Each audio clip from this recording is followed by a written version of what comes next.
नमस्कार. फायनान्स आणि इकॉनॉमिक्स ही नावं ऐकली की थोडी जड वाटतात नाही का? पण काळजी करू नका. आज आपण या विषयांच्या अगदी मुळाशी जाणार आहोत आणि त्यातील संकल्पना एकदम सोप्या करून समजून घेणार आहोत. चला तर मग सुरू करूया. चला, एक विचार करूया. समजा एक अशी जादुई पेटी आहे जी आयुष्यभर दररोज न चुकता $1 देणार आहे. आता प्रश्न हा आहे की अशा पेटीसाठी किती पैसे मोजायला आवडतील? कुणी म्हणेल लाख, कुणी म्हणेल कोटी. पण याचं खरं उत्तर कुठल्या एका आकड्यात नाहीये. ते एका खूप महत्वाच्या आर्थिक सिद्धांतामध्ये दडले. आणि तो सिद्धांत आहे पैशाचं वेळेनुसार मूल्य. इंग्रजीत यालाच टाइम व्हॅल्यू ऑफ मनी किंवा TVM म्हणतात. सोप्या भाषेत सांगायचं तर आज हातात असलेला ₹1 भविष्यात मिळणाऱ्या ₹1पेक्षा जास्त किमतीचा असतो. पण असं का बरं? यामागे ना 2 मुख्य कारणं आहेत. पहिलं म्हणजे आज मिळालेले पैसे आपण कुठे गुंतवू शकतो आणि त्यातून आणखी पैसे कमवू शकतो. यालाच चक्रवाढ व्याजाची ताकद म्हणतात. आणि दुसरं कारण म्हणजे महागाई, जी हळूहळू आपल्या पैशाची खरेदी करण्याची ताकद कमी करत असते. म्हणूनच आज मिळणारा पैसा जास्त महत्वाचा ठरतो. मग या सिद्धांताचा वापर करून गुंतवणुकीचे निर्णय कसे घ्यायचे? यासाठी एक खूप प्रभावी साधन वापरलं जातं. त्याला म्हणतात नेट प्रेझेंट व्हॅल्यू किंवा NPV. हे काय करतं? तर भविष्यात मिळणाऱ्या सगळ्या पैशाचं आजचं मूल्य किती आहे हे मोजतं.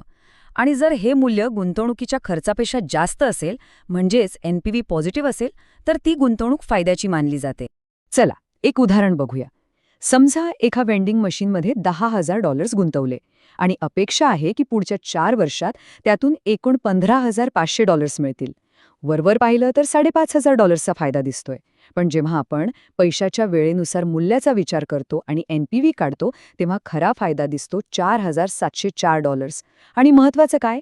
हा आकडा पॉझिटिव्ह आहे, म्हणजे 0पेक्षा जास्त. याचाच अर्थ ही गुंतवणूक करायला हरकत नाही. ठीक आहे. तर आता एका वैयक्तिक गुंतवणुकीवरून आपण थोडं मोठं चित्र पाहूया. मोठमोठे बिझनेस, कंपन्या यांना आपला व्यवसाय चालवण्यासाठी आणि वाढवण्यासाठी लागणारा पैसा कसा उभा केला जातो? ही बिझनेस पैसा उभा करतात फायनान्शियल मार्केटमधनं. ही अशी जागा आहे जिथे ज्यांच्याकडे पैसा आहे आणि ज्यांना पैशांची गरज आहे ते एकत्र येतात. यासाठी मुख्यत्वे 2 मार्ग वापरले जातात. एक म्हणजे स्टॉक्स आणि दुसरे म्हणजे बॉन्ड्स. तर स्टॉक आणि बॉन्डमध्ये नेमकं फरक काय आहे? सोपं आहे. जेव्हा आपण स्टॉक विकत घेतो तेव्हा आपण त्या कंपनीचे छोटेसे मालक बनतो. यात धोका जास्त असतो, पण परतावा मिळण्याची शक्यताही तितकीच जास्त असते. या उलट बॉन्ड विकत घेणं म्हणजे आपण कंपनीला किंवा सरकारला कर्ज देतोय. यात धोका कमी असतो आणि परतावा साधारणपणे ठरलेला असतो. ओके, तर कंपन्या पैसा कसा मिळवतात हे कळलं, पण एखादी कंपनी चांगली आहे की नाही, तिची स्ट्रॅटेजी काय आहे, हे कसं ओळखायचं? चला ते पाहूया. यासाठी एक खूप फेमस टूल आहे, स्वॉट ॲनालिसिस. S म्हणजे स्ट्रेंग्थ्स, म्हणजे कंपनीची ताकद काय आहे. W म्हणजे वीकनेसेस, तिच्यात कमतरता काय आहेत. O म्हणजे ऑपॉर्च्युनिटीज, म्हणजे बाजारात कोणत्या संधी उपलब्ध आहेत.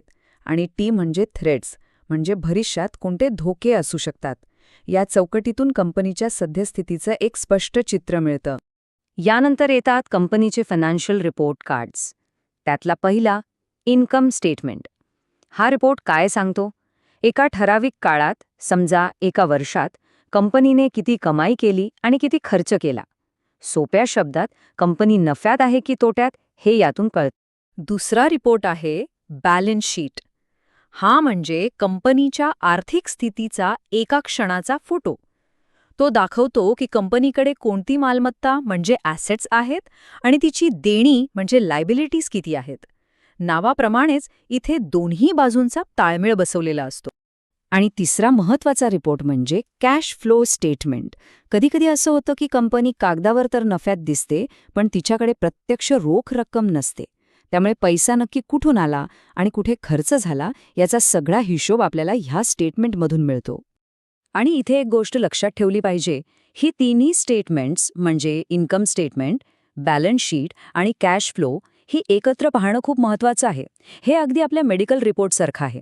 एक रिपोर्ट बघून काही कळत नाही, पण सगळे एकत्र पाहिले की तब्येतीचं पूर्ण चित्र समोर येतं. आतापर्यंत आपण एका कंपनीबद्दल बोलत होतो. आता थोडं झूम आउट करूया आणि पूर्ण देशाच्या अर्थव्यवस्थेकडे बघूया. या मोठ्या चित्राच्या अभ्यासालाच मॅक्रो इकॉनॉमिक्स म्हणतात. कोणतीही अर्थव्यवस्था ना एका सरळ रेषेत वर जात नाही. ती एका चक्रातून जाते, ज्याला बिझनेस सायकल म्हणतात. यात 4 मुख्य टप्पे असतात. पहिला विस्तार म्हणजे एक्सपॅन्शन, जिथे सगळं छान चाललेलं असतं, रोजगार वाढतो. मग येतं शिखर किंवा पीक, जिथे वाढ थांबते. त्यानंतर येतं आकुंचन किंवा कॉन्ट्रॅक्शन, जिथे अर्थव्यवस्था मंदावते. आणि शेवटी तळ किंवा ट्रॉफ, जिथून अर्थव्यवस्था पुन्हा उभारी घ्यायला सुरुवात करते. मग प्रश्न येतो की अर्थव्यवस्थेचं आरोग्य कसं मोजायचं? त्यासाठीचा सर्वात मोठा थर्मामीटर आहे जीडीपी, म्हणजे ग्रॉस डोमेस्टिक प्रॉडक्ट. सोप्या भाषेत, देशात तयार होणाऱ्या सगळ्या वस्तू आणि सेवांची एकूण किंमत. जीडीपी वाढला की समजा अर्थव्यवस्थेची गाडी रुळावर आहे. आता या अर्थव्यवस्थेच्या गाडीला योग्य ट्रॅकवर ठेवण्यासाठी 2 महत्त्वाचे नियंत्रक असतात. एक म्हणजे सरकार, जे फिस्कल पॉलिसी वापरतं, म्हणजे टॅक्स आणि सरकारी खर्च कमी जास्त करणे. आणि दुसऱ्या नियंत्रक आहे देशाची सेंट्रल बँक, जी मॉनिटरी पॉलिसी वापरते, म्हणजे व्याजदर कमी जास्त करून पैशाचा पुरवठा नियंत्रित करणे. चला, आत्तापर्यंत आपण जे काही शिकलो ते सगळं एकत्र आणूया आणि आजच्या काळात गुंतवणूक करताना कोणती साधने आणि विचार महत्त्वाचे आहेत ते पाहूया. गुंतवणुकीचा पहिला आणि सगळ्यात महत्त्वाचा नियम म्हणजे डायव्हर्सिफिकेशन. आपली जुनी म्हण आहे ना, सगळी अंडी एकाच टोपलीत ठेवू नका. अगदी तेच. म्हणजे सगळा पैसा एकाच ठिकाणी न लावता तो वेगवेगळ्या ठिकाणी गुंतवणे, जेणेकरून धोका विभागला जातो आणि कमी होतो. पण एक गोष्ट लक्षात घ्या, आपण सगळ्याच प्रकारची जोखीम टाळू शकत नाही. जी जोखीम फक्त एका कंपनीपुरती किंवा एका सेक्टरपुरती असते, ती आपण डायव्हर्सिफिकेशनने नक्कीच कमी करू शकतो. पण काही धोके, जसं की मोठी आर्थिक मंदी, ती सगळ्या मार्केटवर परिणाम करते. तिला आपण टाळू शकत नाही. आणि आजकाल गुंतवणुकीकडे बघण्याचा एक नवीन दृष्टिकोन खूप महत्त्वाचा ठरतोय, तो म्हणजे ESG. म्हणजे आता गुंतवणूकदार फक्त कंपनी किती पैसे कमवते हे बघत नाहीत, तर ती पर्यावरणाची म्हणजे एन्व्हायरमेंटल, समाजाची म्हणजे सोशल आणि कंपनी चालवण्याच्या पद्धतीची म्हणजे गव्हर्नन्स, या सगळ्या गोष्टींची किती काळजी घेते हे सुद्धा पाहत. आपण सुरुवात केली होती एका जादुई पेटीच्या कल्पनेने आणि आता पोचलो आहोत ESG सारख्या आधुनिक विचारांपर्यंत. या प्रवासात एक गोष्ट नक्की स्पष्ट झाली असेल की मूल्य किंवा व्हॅल्यू ही संकल्पना किती बदलली आहे आणि किती व्यापक आहे. तर मग या सतत बदलणाऱ्या जगात एका चांगल्या किंवा मौल्यवान गुंतवणुकीचा खरा अर्थ काय असेल, हा विचार करायला लावणारा प्रश्न आहे, नाही का?